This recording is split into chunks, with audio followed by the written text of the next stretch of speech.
Ow! Oh, I'm terribly sorry, darling. Twilight twisted around to look at what Rarity was doing. She understood that there were pins involved in fitting a dress, but that it hurt.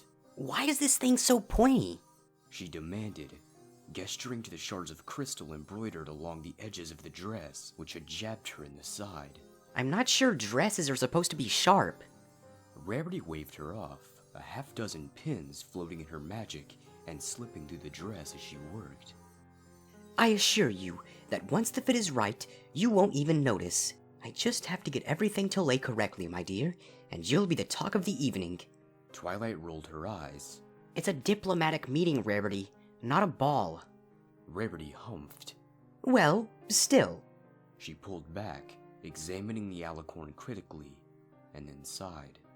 I suppose that will do then. You can take it off now. Twilight nodded and pulled the dress off over her head, or rather, she tried to. A sharp hiss of pain left her mouth, and abruptly, she teleported 2 feet to the side instead, twisting to look at her side, where a gash had opened up, trickling blood. Rarity! She scolded. Before her horn lit, she concentrated, and the wound closed itself as if it had never been. I swear, if that thing cuts me while I'm in Griffinstone, I'm going without it. Rarity turned somewhat red. I assure you it will not. She insisted, having the grace to sound embarrassed. Besides, they're griffins. They'd probably love a dress that doubled as a weapon. Twilight was not impressed. With a humph, she walked out. Some hours later, Rarity had finished her adjustments and was giving the dress a final inspection. Or just to make sure it was perfect, some pony with a less critical eye probably would have passed it too, but Rarity was more thorough than that, and she gave the dress a disappointed frown when she found it, the gap between 2 of the crystals, a line of dried blood. It was on the inside of the dress. You certainly wouldn't be able to see it without getting entirely too close to Twilight. But it was a blemish, a discoloration, an imperfection that she could not have. The dress wouldn't survive the kind of wash needed to get out the blood. With a sigh, Rarity looked at the clock. If she stayed up all night, she could have time to make a replacement, and at least this dress had served to get all the measurements correct. She put it back on the rack and turned to the remaining crystal supplies. Time to get to work. Rarity woke up at noon the next day. It took her a moment to open her eyes, but when she did, the midday sun was quick to snap her into full wakefulness. The dress. She didn't remember going to sleep. Had she even finished it? Dashing downstairs, she opened the door to her boutique and stopped. Under her work table, the replacement dress was a mess. Torn in 2 pieces, with shards of gemstone flung halfway across the room. But she hardly had eyes for the ruined piece of work, because in the middle of the room was a dress of pure magnificence. It had the same lines as the dress she had been working on, yes, but it was grander, sleeker, more colorful. Somehow it seemed larger than it had been, even though she knew it would still fit Twilight perfectly. How?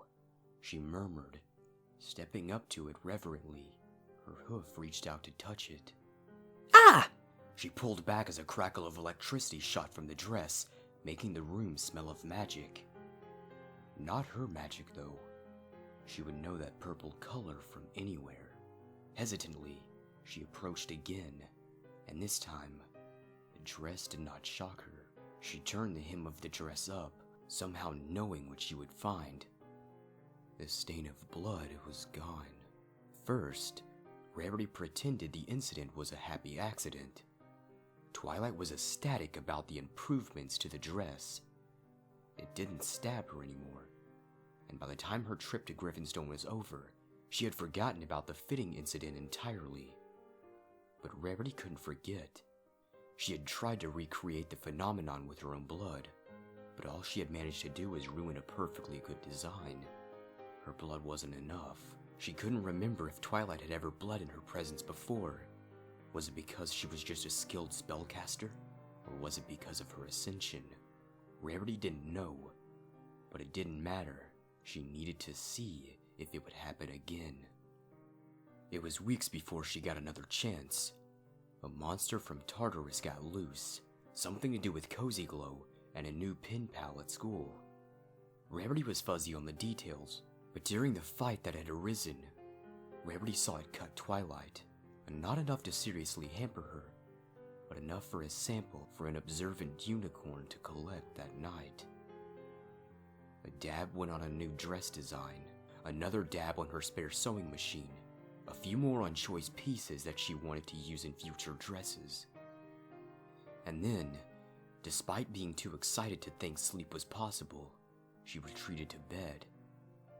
She awoke surprised to realize she had fallen asleep at all.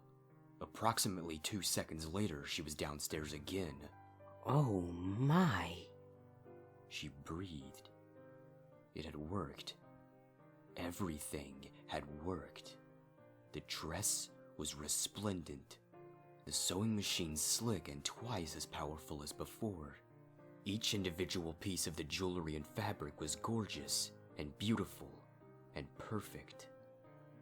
With a soft laugh, she realized she had opened up a gold mine. All she had to do was make one of her best friends bleed. There was a moment of doubt. Surely that wasn't worth it. But then, her eyes fell on one of the sewing needles. It had been the one in the sewing machine when she had left it for the night.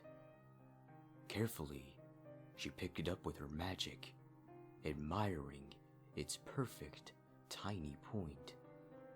Carefully, she picked it up with her magic, admiring its tiny, perfect point. She had to have more.